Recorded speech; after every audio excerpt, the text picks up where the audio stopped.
육회 명쾌 성경대학 시간에 오신 여러분들을 환영합니다. 오늘은 제78과로서 한국 땅에 들어온 교회 역사 두 번째 시간을 갖게 됩니다. 지난주 대략 한국 교회가 시작된 그런 역사들을 살펴보았습니다. 그리고 오늘은 두 번째로 실제 한국 교회의 부흥의 역사와 그리고 또 분열의 역사를 우리가 알아보는 그런 시간입니다. 한국 교회는 일본의 핍박과 그리고 남북 전쟁으로 인해서 많은 순환을 겪었습니다. 그럼에도 불구하고 괄목할 만한 교회의 부흥을 이루어 나가게 되죠. 이는 한국교회를 통해서 하나님께서 이루고자 하셨던 그런 뜻이 분명히 있기 때문에 그 힘들고 어려운 모진 고난 속에서도 한국교회는 세계에서 괄목할 만한 큰 부흥을 이루어지게 됐다라고 하는 것이죠. 일단 한국교회를 이제 십자가를 짊어진 한국 교회를 우리가 한번 생각해 볼 수 있습니다.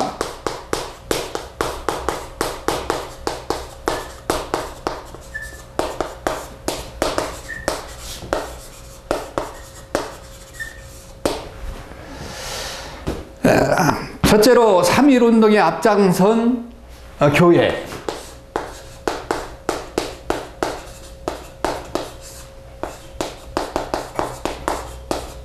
3.1운동에 앞장선 교회를 볼 수가 있어요. 1919년에 3.1운동이 일어났지 않습니까? 거기에 교회들이 앞장서서 열심을 다해서 독립운동을 했어요. 거기서 민족대표가 33인이지 않습니까? 33인 중에서 16명이 목사님 내지는 장로님들 그리고 성도님들이었다. 기독교인이었다라고 하는 거죠. 그래서 이 3.1운동의 동원의 모체가 교회가 되었던 것이죠. 이는 하나님 나라를 살피는 하나님의 역사이심을 발견하게 되는 것입니다. 그리고 이 나라를 사랑하는 하나님의 역사를 발견하게 되는 거죠. 그러면서 교회가 이제 일본의 심사참배 문제로 인해서 많은 고통을 당했습니다.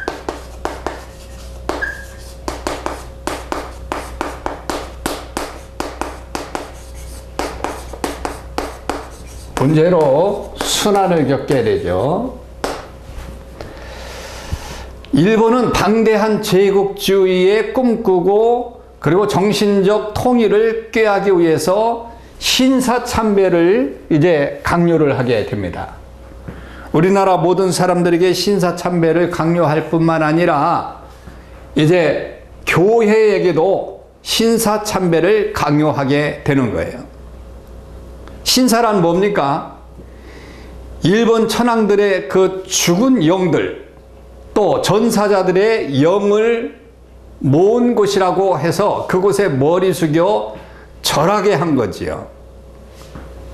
우리 기독교인들이 신사참배를 할 수 있습니까? 우상을 미워하고 우상에게 절하는 것은 하나님이 지극히 싫어하는 것인데 한마디로 죽은 자 영령들에게 머리를 숙이라고 하는 것은 우상을 섬기라고 하는 것과 같은 것이죠. 그래서 이런 것들을 반대함으로 말미암아 1935년에 숭실대학교, 숭실여학교죠.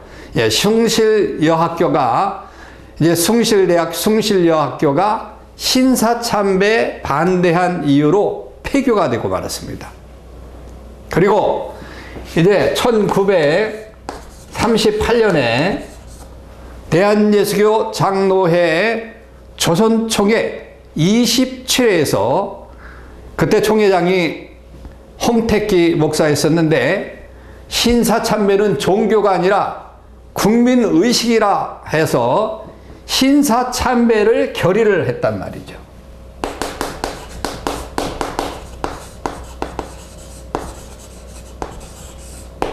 참 너무도 물론 그렇게 결정하기까지는 많은 그런 순환이 있으니까 그렇게 했겠지만 그래도 이러한 결정을 함으로 말미암아 교회의 분열이 시작이 되게 됩니다.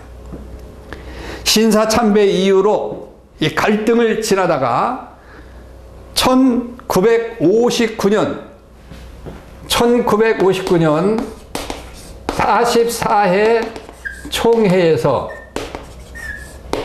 44회 총회에서 분열합니다.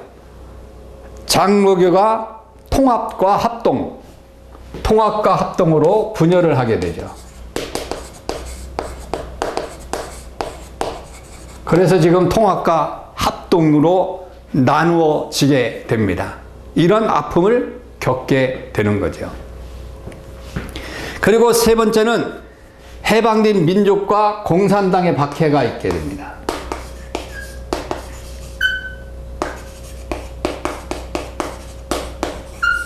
공산당의 박해.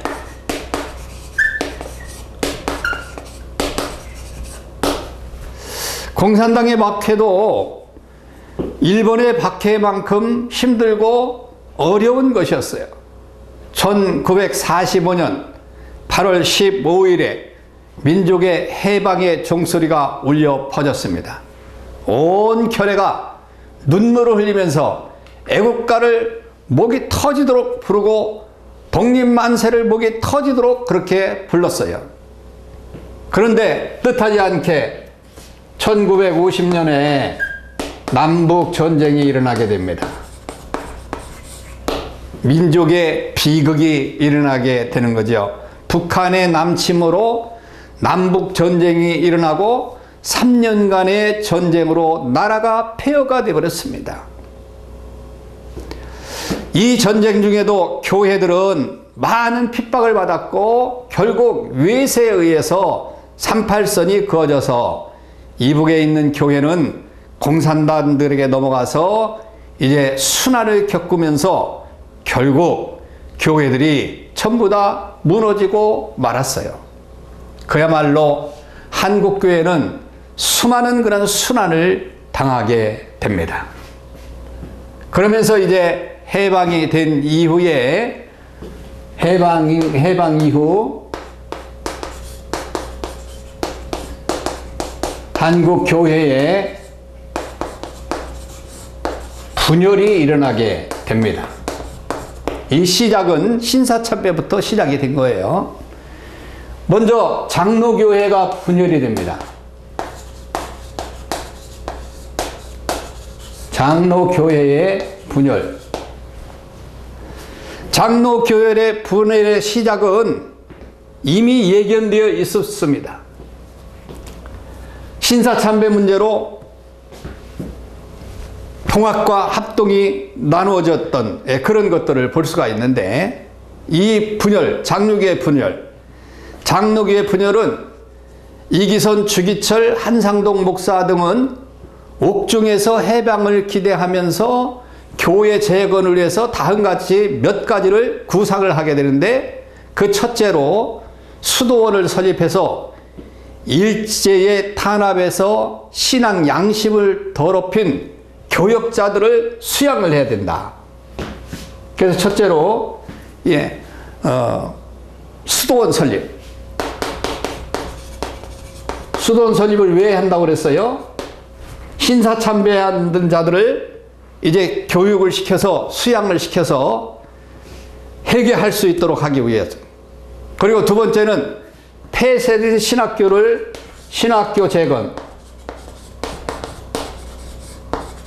많은 학교들이 이제 폐쇄가 됐습니다. 이걸 재건해야 된다. 그리고 세 번째는 대전도 집회를 운동을 일으켜야 된다라고 하는 그런 계획이었습니다. 이제 그러는 중에 해방을 맞이하게 됐는데 추록한 교역자들이 교회의 현장으로 달려왔지만 현직 교역자들은 별로 크게 뉘우침을 보이지 않는 겁니다. 그리고 교권에만 매달려서 집착을 하게 되는 거죠. 그래서 이에 못마땅하게 여겼던 이기선 목사 등은 장로교 동노회를 설립을 해서 따로 떨어져 나가게 되죠. 그래서 분열을 하게 되는 거죠. 두 번째는 감리교의 분열입니다. 감리교.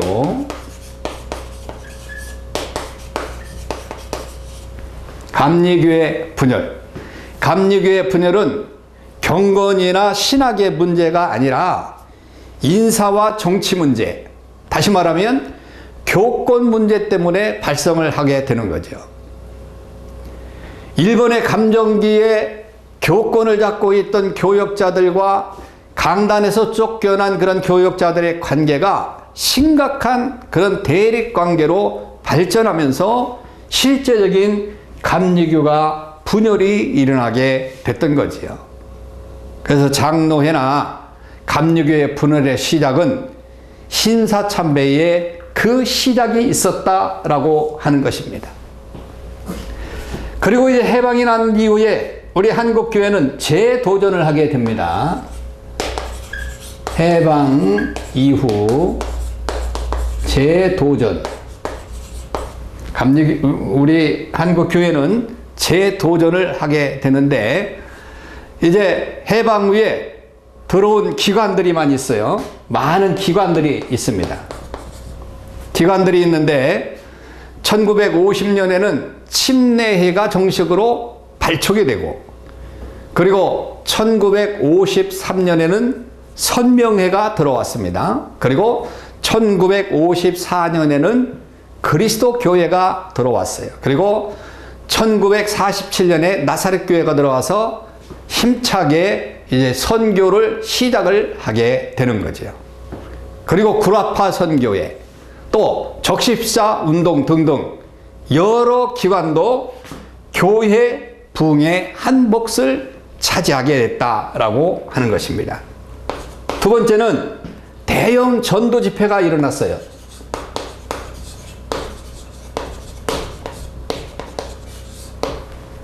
대형 전도 집회가 일어났는데 1970년에 들어와서 초대형 집회가 많이 열리게 됩니다. 그래서 우리가 잘 알고 있는 1973년에 여의도 광장에서 100만이 모였어요. 100만 기독교인들이 모였습니다. 그때 누가 왔느냐? 빌리 그레엄 목사님이 와서 100만 성도가 모이게 됐습니다. 그리고 1974년에 다시 대학생 선교회 주체로 엑스플로 74 운동 때는 150만 명이 모이게 됩니다. 150만 명. 그리고 이제 4년 후에 1978년에 또 200만 성도가 모여서 세계 유례가 없는 200만 명, 세계 유례가 없는 대형 집회가 일어나게 되고 큰 부흥의 역사에 기틀을 맞이하게 되는 것이죠. 이제는 해방 이후에 한국교회는 세계 중심의 교회가 됩니다.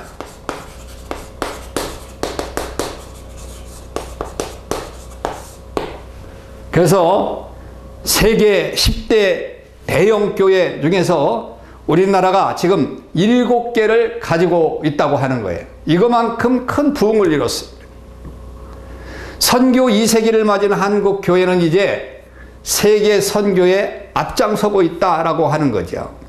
세계 기독교의 중심이 된 한국 교회라고 분명히 그렇게 이야기할 수가 있게 되는 겁니다.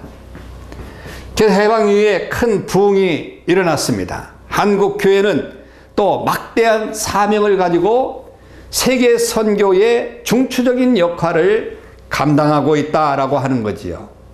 열심히 국내 선교뿐만 아니라 국외 선교까지 잘 감당하고 있는 한국 교회를 볼 수가 있는 것입니다. 한국 교회에 들어온 교회 역사를 이제 오늘 이렇게 두 번째로 살펴보면서 안타까운 것은 뭐냐?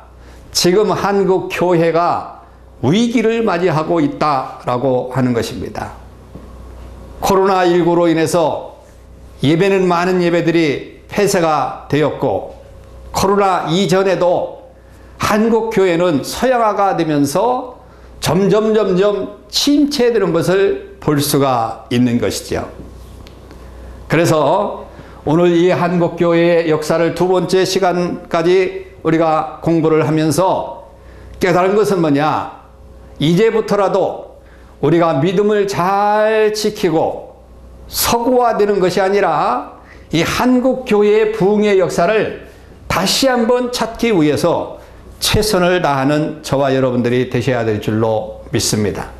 그러기 위해서는 예수 믿는 사람들이 정말 예수 믿는 자답게 살아가는 것이 중요하고, 예배에 소홀히 하지 아니하고 믿음을 지키고 또 기도 운동에 최선을 다할 때 한국교회는 다시 한번 큰 부흥의 역사를 체험할 수 있다는 사실을 기억하시고, 저와 여러분들이 교회를 잘 지키는 저와 여러분들 되시기를 주님의 이름으로 축원합니다. 샬롬. 다음에 뵙도록 하겠습니다.